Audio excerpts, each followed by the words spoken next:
Taking you home with VoigtJohnson Real Estate. Oh, for gosh sakes, Brandon Johnson is here today. Good morning. Very well. What's going on out there? Spring has sprung. You know, it really has, hasn't it? This whole spring market thing. It's early, it's late. I think it's right on time. It's getting busy, so it's definitely picking up. All right, Brandon, one of my favorite things, letters from home. Sure. We are making an offer on a property. It has 3 other offers currently. Yikes, that's my nightmare right there. Should we include a home inspection contingency on our offer? Why would someone do that? Well, that's a great question because this is a conversation we have regularly in a multiple offer situation. And of course, the short answer is it depends. And there's a lot of factors to discuss with that. So when you're making a offer in multiple offers, obviously the more contingencies may be detrimental to your offer, but you still have to work within what is your ability to perform financially as well as your comfort level. Okay. And so we always recommend a home inspection, but if you get in that scenario where there's 3, 4, 5 offers, there may be an offer equal that doesn't have a home inspection and may be the reason why they select the other offer. Gotcha. But don't just assume just because you have a home inspection that they're not going to consider your offer, because there's a lot of factors. How new, how clean, how well has the home been maintained? Sure. These sellers may not be concerned with their home going through a home inspection. Others, the homes, there may be significant issues. So the first question I would ask the buyer is, first of all, what is your comfort level with this particular house? Okay. Meaning, if there are a few surprises that come up, are you willing to deal with those, knowing that you may have to have foregone your home inspection to acquire the house? Sure. And so it's really a comfort level, and it depends on the condition of the house. How old are the mechanicals? What does the roof look like? How well are the disclosures completed?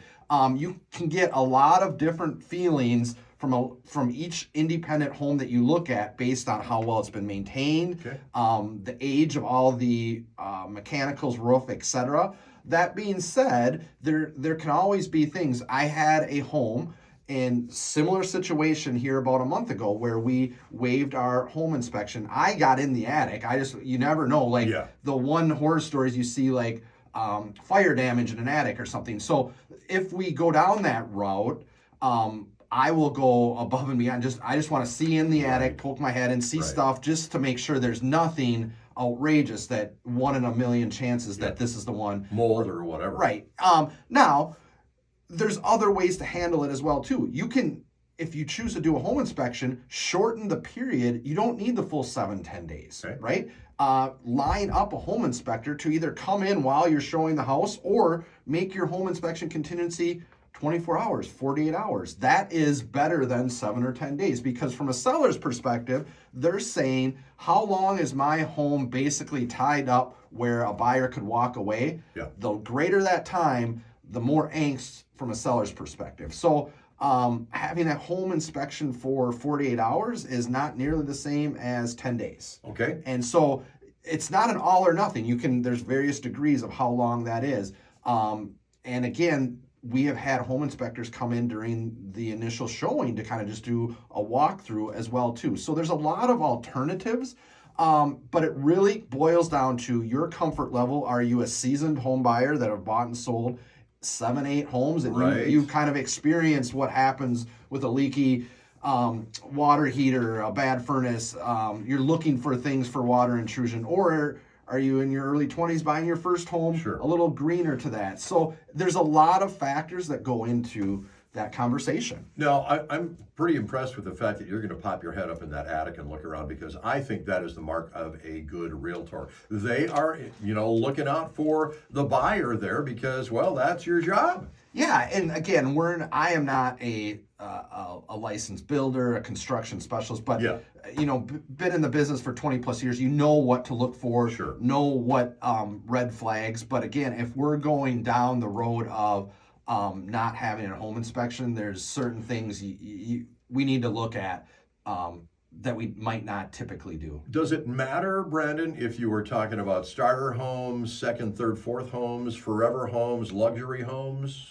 To me, if a home, it's how well it's been maintained, Yep. the age of the home, you know, 110-year-old home that's used as a rental, Sure. that's kind of a lot of deferred maintenance versus a 10-year-old home that shows immaculate upkeep, that's going to give you different feelings about the importance of a home Yep. inspection, right? That's not to minimize and say there's no value to a home inspection in that second scenario, but the priority would be the home that shows deferred maintenance, older.